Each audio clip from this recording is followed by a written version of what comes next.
आजकल जो टीचर का जो प्रोफेशन है वो एक आखिरी हो गया कि भाई कुछ नहीं हो रहा, चलो टीचर बन जाए। आपके हिसाब से वो क्या स्किल्स होना चाहिए आज एक टीचर में, ताकि वो अपने प्रोफेशन को और प्यार करें और बच्चों को ट्रेन कर सके? देखिए, फ्रांसिस बेकन ने कहा है, टीचर्स के लिए a teacher is a man of knowledge. He imparts his education to his students, but he is not a friendly companion with whom jokes can be exchanged or an intimate secrets can be shared. Sir, teachers के teaching में क्या एक pattern या behaviour change होने की आवश्यकता है जो आपको लगता है कि ये आजकल मिसिंग है? एक तो टेक्नोलॉजी, पर आजकल मैं देख रहा हूँ जो टीचर्स आ रहे हैं वो they are tech savvy, they are quite capable. जो मुझे सबसे ज्यादा अच्छी लगी कि सफलता कैसे मिलेगी, तो उन्होंने बताया कि कॉन्सेप्ट ऑफ इंक्लूसिव एजुकेशन क्या है। उसमें उसके 4 पिलर्स बताए। उसमें से था being there, be a part of it, taking part, enjoying and achieving. Without enjoyment we can not achieve success. Hobbies आपकी क्या है? फ्री वक्त आपको टाइम मिलता है सर? क्या हॉबीज के करना लिए सर बताऊं, मैं पढ़ने के बिना नहीं रह सकता। Reading is my obsession, knowledge is my only हुनर and the dissemination of knowledge thus acquired in the interest of the children is the only desire. वह पथ क्या, पथिक कुशलता क्या, जिस पथ पर बिखरे शूल हम, नाविक की धैर्य परीक्षा क्या, यदि धाराएं प्रति।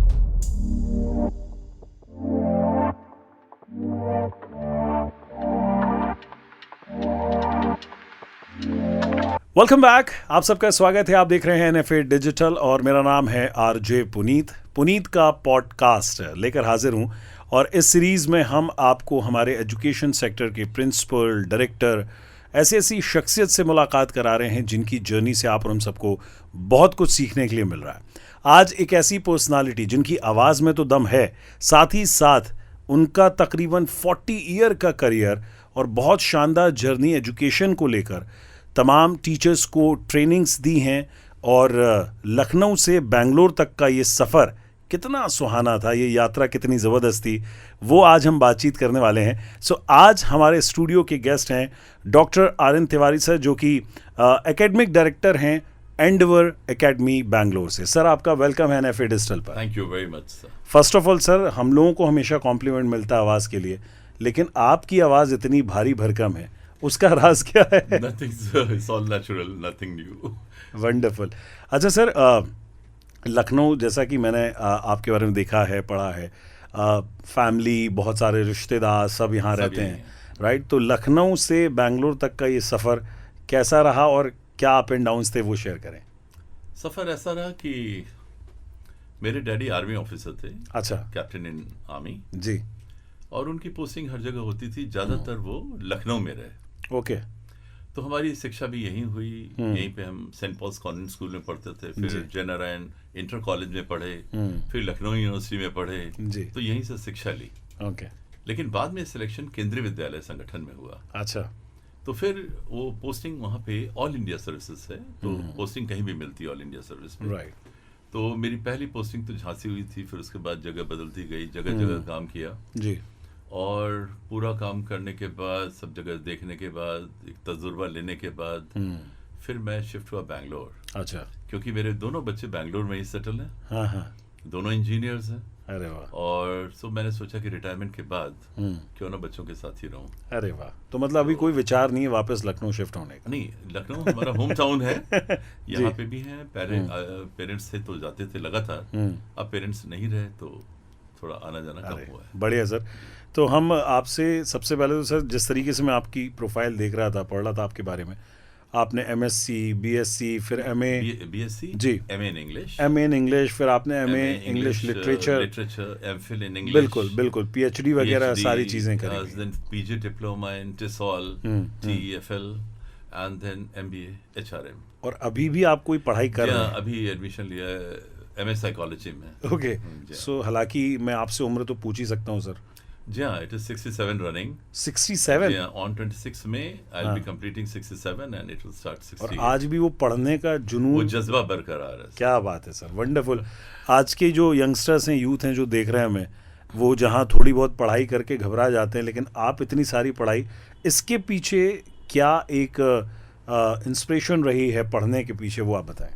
इंस्पिरेशन के लिए एक तो मेरी वाइफ बहुत सपोर्टिव है, बहुत मोटिवेशन। उनका नाम मिथिलेश तिवारी है, काफ़ी मुझे सपोर्ट किया उन्होंने।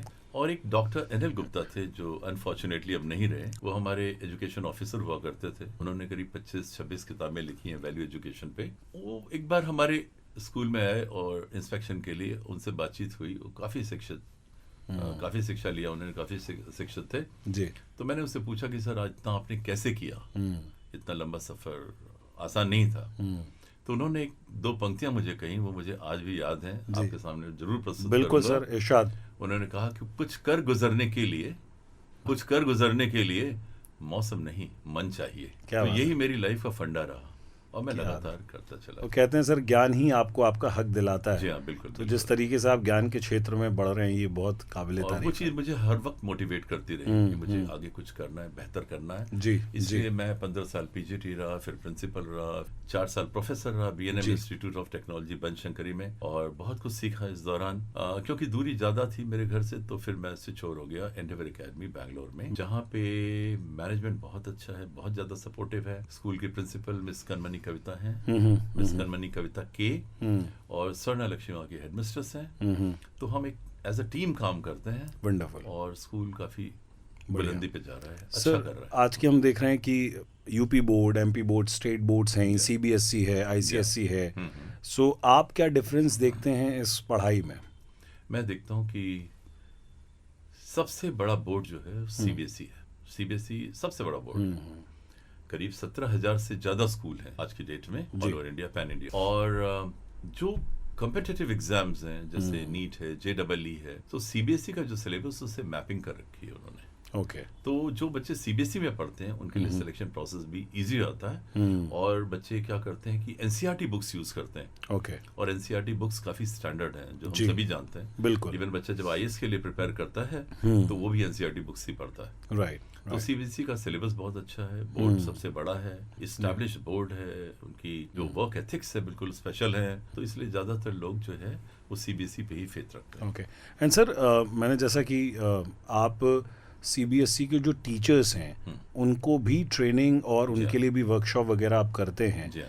और अभी हम कुछ दिन पहले किसी प्रिंसिपल से बात कर रहे थे, तो एक जस्ट बात निकल के आई थी कि यार आजकल जो टीचर का जो प्रोफेशन है वो एक आखिरी हो गया कि भाई कुछ नहीं हो रहा, चलो टीचर बन जाते टीचर हैं। बन जाओ, हाँ। आपके हिसाब से वो क्या स्किल्स होना चाहिए आज एक टीचर में, ताकि वो अपने प्रोफेशन को और प्यार करें और बच्चों को ट्रेन कर सकें? देखिए, फ्रांसिस बेकन ने कहा है, ओके। टीचर्स के लिए कहा है, a teacher is a man of knowledge, he imparts his education to his students, but he is not a friendly companion with whom jokes can be exchanged or an intimate secrets can be shared.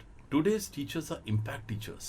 वो impact teachers हैं, wellness ambassadors हैं, वो पढ़ाते भी हैं, बच्चों का care भी करते हैं। It is true that there are a few who are teachers by accident, by Yes. chance, पर वो बड़े लिमिटेड हैं। टीचर्स प्रोफेशन एक नोबल प्रोफेशन है, और मैं जिनको देखता हूँ उनको काफ़ी देखता हूँ कि वो डेडिकेशन से बच्चों को पढ़ा रहे हैं, और शायद इसीलिए सीबीएसई के रिजल्ट्स भी बेस्ट रहते हैं। तो अभी ऐसा नहीं है, केसेस जरूर ऐसे हैं जो सीरियसली नहीं लेते, लेकिन मैंने जितनों को देखा ज़्यादातर में सीरियसनेस देखी। सर, आजकल टीचर्स पे भी बहुत वर्डन है जहाँ तक हम बात करते हैं। सो मेंटल हेल्थ को लेकर भी आप टीचर्स की ट्रेनिंग करते हैं? बिल्कुल बिल्कुल। जी। सीबीएसई का हमारा एक इंस्ट्रक्शन है उनका, जी जी। कि कोई भी सेशन स्टार्ट करने से पहले, मान लीजिए मैंने कोई किया क्रिटिकल एंड क्रिएटिव थिंकिंग शुरू किया, तो वो करने से पहले 30 मिनट 40 मिनट हम मेंटल हेल्थ एंड वेलनेस पे क्लास लेते हैं, वाह।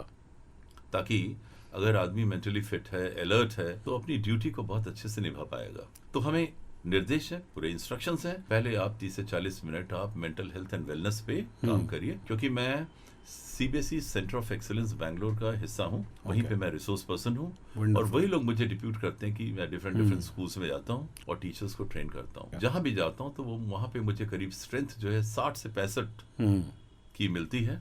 और मेरे साथ एक रिसोर्स पर्सन और होते हैं, तो कभी ये ट्रेनिंग 1 दिन की होती है, कभी ट्रेनिंग 2 दिन की होती है, पर इस 2 दिन में या 1 दिन में हम उनको काफ़ी अच्छा कंटेंट देते हैं और लेटेस्ट टेक्नोलॉजी से फेमिलियर कराते हैं। सर, टीचर्स के टीचिंग में क्या एक पैटर्न या बिहेवियर चेंज होने की आवश्यकता है जो आपको लगता है कि ये आजकल मिसिंग है? एक तो टेक्नोलॉजी जी। पर आजकल मैं देख रहा हूँ जो टीचर्स आ रहे हैं वो they are tech savvies, right, they are quite capable. तो एक तो वो है, और उससे भी ज़्यादा मैं सोचता हूँ डिटर्मिनेशन, कि मुझे करना है, हाफ हार्टेड नहीं। एक कॉन्सेप्ट है पुनीत जी, 2010 में मेरे डिपार्टमेंट ने मुझे डिप्यूट किया था IIM लखनऊ में, and it was workshop on strategic leadership for principles. और 3 दिन में मैंने एक चीज़ सीखी जो मुझे सबसे ज्यादा अच्छी लगी कि सफलता कैसे मिलेगी, तो उन्होंने बताया कि कॉन्सेप्ट ऑफ इंक्लूसिव एजुकेशन क्या है। तो उसमें उसके 4 पिलर्स बताए। उसमें से था being there means be a part of it, taking part, enjoying and achieving. Okay. Without enjoyment we cannot achieve success. बिल्कुल, बहुत So जरूरी है। the teachers have to enjoy their profession, only then they can bring fruit, they can bring excellence in the ji. domain of academic pedagogy. जहाँ हम देख रहे हैं आजकल कॉर्पोरेट कल्चर बहुत ज़्यादा हर जगह इन्वॉल्व हो रहा है, चाहे वो एजुकेशन सेक्टर भी क्यों ना जी, हो। जी, हाँ। सो टीचर्स पे मान लीजिए 7 घंटे 8 घंटे जॉब्स के बाद भी कॉपी चेक हैं, क्लासेस हैं, एक्स्ट्रा चीज़ें हैं, तो ये जो ओवरबर्डन है इसको क्या मैनेजमेंट को संभालना चाहिए या कहीं टीचर्स को ही उसमें हैप्पीनेस फाइंड आउट करना चाहिए? यही बात अच्छी है जो मैं कहने वाला था। तो आपने आंसर ही दे दिया। जी, देखिए, बर्डन तो थोड़ा भी काम करने में हम समझे बर्डन है तो वो बर्डन है, और थोड़ा सा लोड आता है तो हम उसे यू स्ट्रेस में कन्वर्ट कर देना, positive stress. Positive stress. If we derive pleasure from the work there is no tiredness at all. अगर हम छोटे काम में भी कहते हैं कि अरे हमसे नहीं होगा, तो फिर स्ट्रेस तो रहेगा ही। तो लेकिन हमें ये सीखना है कि हमें उस जॉब को एंजॉय करना है, so I think there will be no tiredness. सब पढ़ाई या सिलेबस की हम स्पेशली बात करें, जैसे आपने कहा कि तमाम बोर्ड्स में सीबीएसई अपने आप में एक बड़ा बोर्ड है, यूनिक है वो, यूनिक है, डिफरेंट है। बिल्कुल। सो क्या चेंजेस होने चाहिए या कौन से ऐसे टॉपिक्स हैं जो इंक्लूड होना चाहिए बच्चों के लिए और टीचर्स के लिए ताकि वो आगे भविष्य में भी काम आए? सीबीएसई खुद ही बहुत ज्यादा ध्यान दे रही है, जैसे आर्ट इंटीग्रेशन जी जी, बहुत अच्छे से चल रहा है। उसके बाद स्किल एजुकेशन भी दे रही है राइट, CBSE। स्किल डेवलपमेंट बहुत स्किल डेवलपमेंट बहुत ज्यादा हो रहा है ताकि बच्चे पढ़ करके कुछ न कुछ नौकरियां जरूर पा जाएं। तो इन 2 चीज पे तो सीबीएसई ऑलरेडी फोकस कर रही है। बाकी चीजें भी बहुत सिस्टमैटिक जा रही हैं। बिल्कुल। न्यू एजुकेशन पॉलिसी जो NEP 2020 है, उसके पैरामीटर्स का भी इम्प्लीमेंटेशन हो रहा है धीरे धीरे। अभी फाउंडेशनल लेवल पे हम लोग ने कर लिया है, but still it is in the process because we have got a long way to go. बिल्कुल सर, कहीं ना कहीं पेरेंट्स का एक बड़ा, उनकी मैं दुखती नब्ज पे हाथ रखना चाहूँगा इस पॉडकास्ट के माध्यम से, बिल्कुल बिल्कुल, कि सर अक्सर जो एक फीस स्ट्रक्चर है, क्या कहीं ना कहीं वो पेरेंट्स की कमर तोड़ रहा है? कुछ स्कूलों में जी, हमारे यहाँ खासतौर से management, I must salute mister Keshav Murthy, mister Kartik ji ji, and other members of the management that they don't ask for money. I know about my school. Right, They don't want even 100 rupees from the children of a many child. वो बिल्कुल। कहते नहीं हम सब करेंगे, और उनका मकसद भी है कि हम जो बच्चे ग्रामीण क्षेत्र में रह रहे हैं, विलेजेस में रह रहे हैं, they want to educate them. तो बिल्कुल। हमारे यहाँ स्ट्रक्चर बड़ा स्टैंडर्ड है, नॉर्मल है, एवरीवन कैन अफोर्ड इट। पर कुछ स्कूल में it depends on the management, basically they are keeping it too high. So वहाँ पे फिर जो ज्यादा एफ्लुएंट हैं, रिच हैं, फिर वही जाते हैं। बिल्कुल लेकिन हमारे स्कूल में मैंने एक चीज नोट किया, मुझे अभी 2 साल हो रहा है। जी, इस 2 साल में मैंने देखा है फंक्शनिंग बहुत अच्छी है, जबकि हमारे पास विलेज के बच्चे हैं, आसपास के विलेज के बच्चे हैं, पढ़ते हैं, एक सिस्टम है, और टीचर्स हमारे सारे ट्रेंड हैं और बहुत अच्छा काम कर रहे हैं। सुपर, तो मुझे एक तरह का सेटिस्फैक्शन रहता है कि भाई अच्छा कर रहे हैं ये लोग। बढ़िया। एजुकेशन की, एकेडमिक की तो बात हम कर ही रहे हैं, जी सर। लेकिन comes to your personal life, hobbies आपकी क्या हैं? फ्री वक्त आपको टाइम मिलता है सर, क्या हॉबीज करने के लिए सर मैं कहूँगा पढ़ने के बिना नहीं रह सकता। अच्छा, ओके, तो मैं शॉर्ट में कहता हूँ कि हाँ, क्योंकि हर आदमी का एक फिक्स स्टेट ऑफ माइंड होता है। ट्रैवलिंग में भी ऑब्सेशन, मेकिंग फ्रेंड्स में भी obsession, so reading is my obsession. Obsession क्या है? It is a fix state of mind that can never change. So मैं शॉर्ट में कह दूं कि reading is my obsession, knowledge is my only hunger, क्या बात है। and the dissemination of knowledge thus acquired in the interest of the children is the only desire I तो cherish. कोई ऐसा टॉपिक जिसकी डिजायर हो आपको कि यार इस पे भी कुछ पढ़ाई या डिग्री या कुछ ऐसा हासिल कर लेना चाहिए? कर रहा हूँ मैं मेंटल हेल्थ पे, जैसे साइकोलॉजी में कर रहा हूँ। साइकोलॉजी, जी। तो मैं सोच रहा हूँ कि मैं बच्चों की साइकोलॉजी को और बेहतर समझूंगा, क्योंकि 15 साल प्रिंसिपल रहा, 15 साल पीजीटी इंग्लिश रहा, तो समझा बहुत, लेकिन स्काई इज द लिमिट। हम नहीं कह सकते कि I can not draw line, नहीं मुझे अब सब पता हो गया। मैं हमेशा सोचता हूँ कि मुझे बहुत कुछ सीखना है, बिल्कुल, इसलिए अभी कुछ किया ही नहीं, मैं ये सोचता हूँ। एंड मेरे में एक चीज़ है कि मैं बच्चों को जहाँ भी जाता हूँ सोचता हूँ कि इंस्पायर करूँ। I have a desire because I want to take the children of my school and wherever I may work, जी, I want to take the children of my school to such a height where their talents and capacities find full expression, definitely. where the light of knowledge illumines every heart, and where the divine spirit is manifested in action and deeds. So let's come to the, यदि हम एक शहर की बात करें तो बिल्कुल sir. Lucknow में आपने यहाँ पर आप स्टडी शुरुआत सारी चीज़ों नर्सरी की से ही शुरुआत शुरू हुई सेंट पॉल्स कॉन्वेंट स्कूल से मेरी पूरा कैंटोनमेंट में जो है सो वहाँ से मेरी लखनऊ शिक्षा। एंड बैंगलोर क्या डिफरेंस लगता है सर, और कैसी लाइफस्टाइल आपको लगती है? डिफरेंस है सर, हाँ। बहुत ज़्यादा डिफरेंस है। हाँ। डिफरेंस ये लगता है कि Bangalore is the IT hub. बच्चा इंडिया में आज कहीं भी पढ़ रहा है पर जॉब के लिए बैंगलोर ही जा रहा है। ज़्यादा एजुकेटेड लोग वहाँ हैं या लखनऊ? नहीं, एजुकेटेड लोग सब जगह हैं लेकिन मैं देखता हूँ कि जब मैं दोनों जगह कंपेयर करता हूँ तो बैंगलोर में अपॉर्चुनिटीज ज़्यादा महसूस खर्चीला कौन सा शहर है सबसे ज़्यादा? वो नॉर्मल है सर, नॉर्मल? बैंगलोर भी खर्चीला नहीं अच्छा, है, ठीक लोग है। हाँ बोलते हैं बैंगलोर ना, ज़्यादा ना, ना, महंगा ना, है। वैसा नहीं है, ठीक है, अच्छा है, बहुत अच्छा है। और मैंने इंडिया का हर पार्ट देखा और मुझे सबसे ज़्यादा अच्छा बैंगलोर लगा, इसलिए मैंने सोचा कि अब मैं बैंगलोर में ही सेटल होऊंगा और मैं सेटल हो गया रिटायरमेंट। वंडरफुल, क्या बात है। सो सर कोई और लखनऊ से मैं इसलिए जुड़ा हूँ कि मेरी शिक्षा आई हुई, डैडी मम्मी सब, तो एक अटैचमेंट तो रहेगा ही वो हमेशा क्या एक रहेगा। चीज़ है सर जो आप लखनऊ की बैंगलोर में मिस करते हैं या बैंगलोर वाले लखनऊ में मिस करते होंगे? एटिकेट सही, अदब है। लखनऊ अदब, जो है तहजीब। एक तहजीब का शहर है, जी। वहाँ भी है मैनर्स, ऐसा नहीं कहीं भी कोई ऐसा डिफरेंस है। It depends on individual basically. देखिए कुछ लोग यहाँ तहजीब फॉलो करते हैं तो कुछ नहीं भी करते हैं, ऐसे लोग कुछ वहाँ भी करते हैं नहीं भी करते हैं। ये it depends on individual. I think कि हम आपसे बात कर रहे हैं तो तहजीब का दायरा हमारा कितना है, Right. हम कैसे बात कर रहे हैं। But I believe that our language should be couched with courtesy बिल्कुल। and our sentences must be ring wedding bells. So food lover वहाँ हैं बैंगलोर में सब ज़्यादा जगह होते हैं, या यहाँ भी पे? हैं, वहाँ भी हैं। वहाँ पे अब देखिए यहाँ का हम लोग का खाना अलग है और वहाँ जाते हैं तो थोड़ा तो डिफरेंट होगा ही होगा। सो आप कितने साल बाद अभी आना हुआ लखनऊ?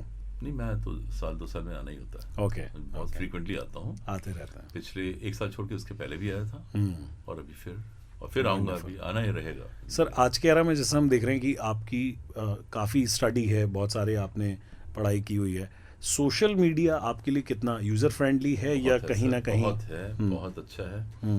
सोशल मीडिया ने एक किस्म से हमको कनेक्ट कर रखा है।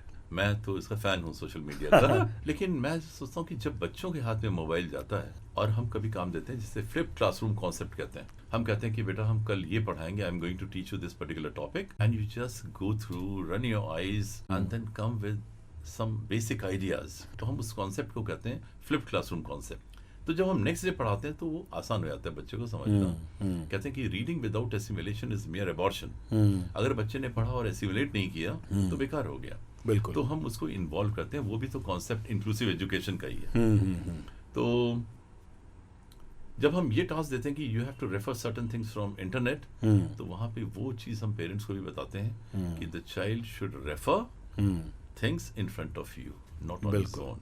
Otherwise, he may go to some different sites also. Definitely, बिल्कुल। The sites which are not good. Yes sir. So इस पॉडकास्ट में सर हमने तकरीबन आपसे आपकी जर्नी के बारे में, आपकी पढ़ाई के बारे में, एजुकेशन सिस्टम के बारे में, किस तरीके से चेंजेस होने चाहिए, क्या बदलाव होने चाहिए, वो तमाम बातचीत करी है सर। मैं चाहूँगा कि एक आखिरी में क्या आप अपनी तरफ से टीचर्स को, पेरेंट्स को एंड स्टूडेंट को, बिकॉज इन तीनों का कॉम्बिनेशन बहुत ज़रूरी है किसी भी एक स्कूल कॉलेज को रन करने के लिए, क्या एक मैसेज आप देना चाहेंगे इस पॉडकास्ट के थ्रू? मैं ये मैसेज देना चाहता हूँ कि आज जो टीचिंग लर्निंग प्रोसेस है वो कोलैबोरेटिव परसूट है। इसलिए हमारा अब जो 2025 से या उसके आसपास अब हम स्टार्ट करने जा रहे हैं HPC, जिसे कहते हैं होलिस्टिक प्रोग्रेस रिपोर्ट। उसकी भी ट्रेनिंग है, मैंने भी रिसेंटली भी किया है और बहुत अच्छी रही। तो अभी चीज़ें बदल रही हैं। तो ये आजकल इंडिविजुअल वर्क नहीं कि बच्चा ही खाली पढ़ेगा और आगे बढ़ेगा। आजकल इसे हम कहते हैं कोलैबोरेटिव परसूट, जिसमें बच्चा भी इन्वॉल्व है, टीचर्स भी इन्वॉल्व हैं और पेरेंट्स भी इन्वॉल्व हैं। राइट। तो that's I am calling it a collaborative pursuit, क्योंकि it's a kind of joint venture. जब हम मिल के काम करते हैं तो वी गेट सक्सेस। क्या बात है। कहते हैं कि to get together is the beginning, to stay together is progress and to work together is success, and that is the funda basically. Sir हमने सुना है कहीं कि आपको शेर व शायरी का भी शौक है, तो मैं चाहूँगा कि आज का ये पॉडकास्ट थोड़ा बड़ा कुछ दो लाइनों के साथ हम यदि इस पॉडकास्ट को एंड करेंगे तो मजा आएगा। पहले कहता हूँ। बिल्कुल बिल्कुल बिल्कुल। आप कोटेशंस भी लिखते हैं तो मैं चाहूँगा कि कुछ जी। नहीं, मैं तो कुछ ऐसे पढ़ता रहता हूँ, थोड़ा बहुत इसका है। नहीं बिल्कुल सर रहता है जी। कहते हैं कि कोई भी रास्ता मुश्किल नहीं होता। उसके लिए मैं कहूँगा कि वह पथ क्या पथिक कुशलता क्या, जिस पथ पर बिखरे शूल न हो, नाविक की धैर्य परीक्षा क्या, यदि धाराएं प्रतिकूल न हो। क्या बात है। ऐसा होता है कि चैलेंजेस तो आएंगे ही लाइफ में, पर हमें उनको फेस करना Face है, वी हैव करना टू पड़ेगा। Meet them fairly and squarely. और मेरा ये भी मानना है कि कोई चीज़ मुश्किल नहीं होती अगर हम कोशिश करते हैं। If we have got dog determination, I always tell the children and I always tell the teachers, no obstacle is insurmountable. Hardships and obstacles are not meant to be evaded but to be mastered. Wonderful, मुश्किलें आएंगी सामने, पर हमें तो उसको face करना है। बिल्कुल। We can not sit and cry, so we have to go ahead. Wonderful, sir. So that this note, we will end this podcast here. And thank you so much, sir. जिस तरीके की आपकी journey, education and ये बहुत learning podcast लोगों के लिए होने वाला है। Thank you, और thank you. बैंगलोर से जिस तरीके से आपका एक्साइटमेंट था इस पॉडकास्ट के लिए, the whole team was waiting for you कि आप आएँ और हम आपसे Thank you बातचीत very करें much, इसके लिए। because I also wanted to convey जी। my messages through you, जी, and I should thank you from the sanctum of my heart. Thank you so much sir, हमारे साथ इस पॉडकास्ट में जुड़ने के लिए बहुत बहुत शुक्रिया आपका। Thank you very much, sir. Thank you. Thank you. Puneet ji. So Thank you. Doctor RN. Tiwari sir, जिनकी एक कमाल की जर्नी, जिसमें पढ़ाई को लेकर, ट्रेनिंग को लेकर और ये सारी बातचीत हमने की है। सो बस मैं आपसे आखिरी में यही कहूँगा कि यदि ये पॉडकास्ट आपको बहुत अच्छा लगा है, आपने कुछ सीखा है, तो कमेंट करें, लाइक करें और सब्सक्राइब करें, और इस पॉडकास्ट को शेयर भी करें और ज़्यादा से ज़्यादा आप देखते रहें। NFA डिजिटल पे मेरा नाम है RJ Puneet. Thank you so much. Thank you very much.